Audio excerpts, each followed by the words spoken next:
All right, now when you're working with a mediocre lender, that first conversation is going to be pretty brief and they're just going to be trying to nudge you to do their online application, okay? They're putting out fires. They don't really have time to do the application with you over the phone. And you're not in the mortgage industry, but just go to the online application and give it your best shot, okay? Now you do this and you're waiting and you follow up and the lender finally gets back with you and they say, "Oh, well, you're pre-qualified now, but I'm going to go ahead and need you to send in your documents to get you fully pre-approved."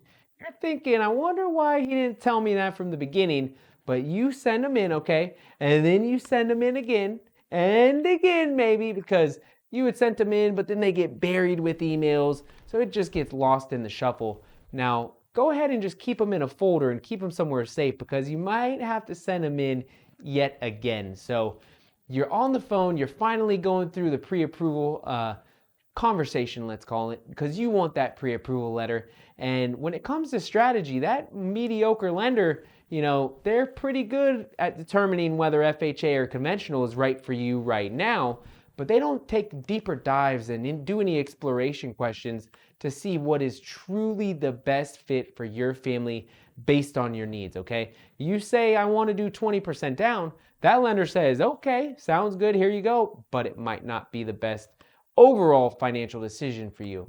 Now, you're still feeling pretty confused and the lender didn't take the time to explain anything to the realtor. So the only bits and pieces the realtor's getting is the chopped up version for you. So it's not good to not be on the same page, but you're out there house hunting anyway. You got this. Now, it takes a month for you to get under contract. You had submitted a couple offers, but the inventory is really low and it's a seller's market and there's generally multiple offers on each home. So without the lender's help, you're just struggling to get one to stick. And it finally does stick. And you reach out to the lender and tell him you're under contract. And now he's all excited to talk to you again. All right, now you're under contract. It's time for the mediocre lender to get things rolling. But he sees the closing day and you're 5 weeks out. He's still putting out fires, so he's going to set it to the side and maybe he'll get to it next week.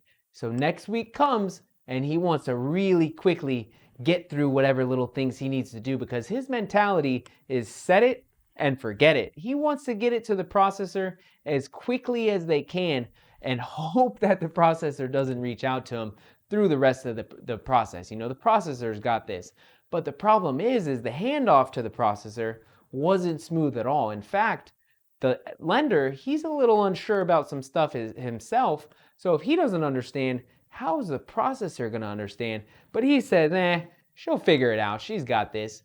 Now, the initial documents go out and you're confused about a couple things, but you've learned unless it's serious, you don't want to try to call the lender because they generally don't answer. But a really serious question comes up and it's Friday, 3:45 p.m. and you call the lender. He answers, but he says, it's Friday, it's 5 o'clock somewhere. I was about to leave the office and I got big things going on this weekend. Can we reconnect on Monday morning? So the fact is that this lender, he doesn't work nights or weekends. So you're stuck pondering on this through the whole weekend.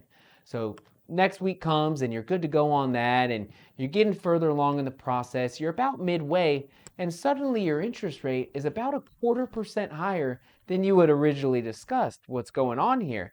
The lender says, it's market's really volatile. I forgot to lock it in the beginning. It's not that much of a difference. Like, you understand, right? So you realize there's no point to argue. There's no time to go shop another lender. So you're frustrated, but you deal with it. Now, throughout this entire process, you, the realtor, the listing agent, the title company, everyone's confused, and the only communication they're receiving, it's all reactive, so no one really knows what's going on. Now, you're a couple days from closing, and it seems like everything's fine. You've taken off work, you've scheduled the moving company, the painters are ready to go, and the processor reaches out and actually says that you're going to need an extension. The underwriter found something at the last minute, so you're not going to be able to hit the closing date. Now, realtor's frustrated, but they realize how far they are. They give the extension. Now, when you get your final numbers, something seems off here, and your cash to close is actually $1,000 more than you expected. So that's really fishy, but the lender they don't really know how to explain it. So they just say, sorry, it's just a little bit higher than what you were anticipating. Finally made it through the process, and closing date has arrived. You're about ready to throw your head through a wall, but you're done dealing with the lender. You just want to close and get the keys in your hand. So you're sitting there signing, and more than likely the lender didn't even show up, and you sign everything. You have questions, but who cares at this point? You just want the keys. And you finish signing, and you're sitting there waiting, and you're waiting, and the title company hadn't received the wire yet, so you're waiting some more. You try calling the lender, of course, no response, and you end up waiting a couple hours. Now, an extreme example of this would be if you're trying to close Friday late afternoon, early evening, let's say 4 o'clock, the title company doesn't get that wire, you can't close. So you don't get the keys until Monday because it's not truly funded and closed until all the money's there.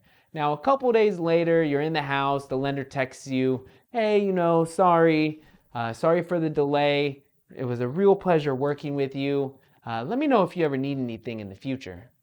Now, moving forward after closing, you may or may not hear from them ever again. The first chance that you'll hear from them is maybe they're going to set you up on a drip campaign. You know, those emails that you don't really want to open, and sometimes it just goes straight into spam anyway. Now, some of these mediocre lenders, they may have told you about an annual review. Now, what this is every year after closing, they're going to want to reach out to you and just review things. So the top tier of the mediocre lenders, they may call you and they're just going to ask, how are things going? Are you okay? Do you need anything? And that's pretty much that. Now, the next tier down, these guys are really sly, and they'll use what's called slide dial, and that takes them directly to your voicemail so they don't have to talk to you. And they just leave a voicemail, hey, hope all is well, let me know if you need anything. The bottom tier, they don't even take the time to call. Now, if they don't call, they may reach out on occasion when the market goes down and rates are low, just to see if you want to refi. But that's pretty much all you can expect from that mediocre lender after closing.